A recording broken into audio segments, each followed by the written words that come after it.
Hello everyone and welcome to the program Talk Sport on Global Television. I am Samuel Odi. Many thanks for joining on today's edition of the program.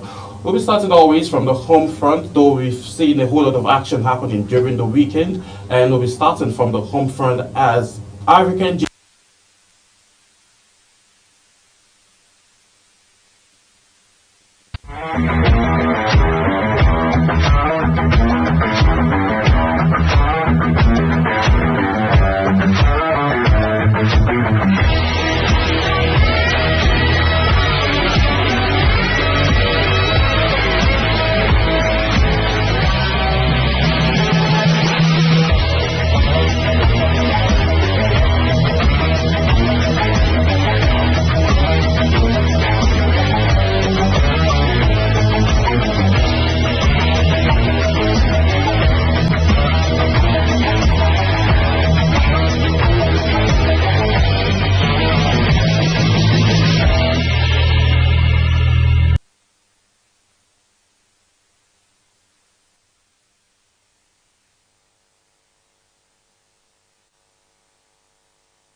Yes, many thanks for joining us, and we apologize for that quick technical break we had to take. So starting off from the home front, as always, 1,000 athletes arrives Abuja for African Karate Championships, which is set to, host 31 countries. At least 1,000 athletes from 31 countries have arrived in Abuja for the 2025 African Karate Championship, which will kick off today, and it will run through July the 28th. The president of Karate Federation of Nigeria, Silas Agara, told newsmen in Abuja this, that 31 countries alongside host Nigeria would slug it out in the 4 categories of the sport. Agura listed the categories to include the cadets, which would accommodate athletes between 14 and 15 years, as well as junior category, which has athletes between the ages of 16 and 17. Other categories are senior and para karate, which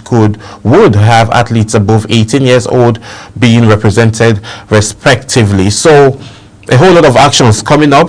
EPL football seasons also coming up, pre-seasons ongoing, and then we're seeing Karate Championship being hosted here in Nigeria, which is something that this federation has been pushing forward. Hosting 31 different nations here in the capital territory is going to be a actual very boost for the city's GDP and as well as sports development generally. So moving on, still talking African Junior Champs, Ezechukwu leads Nigerian sprinters in a sweep.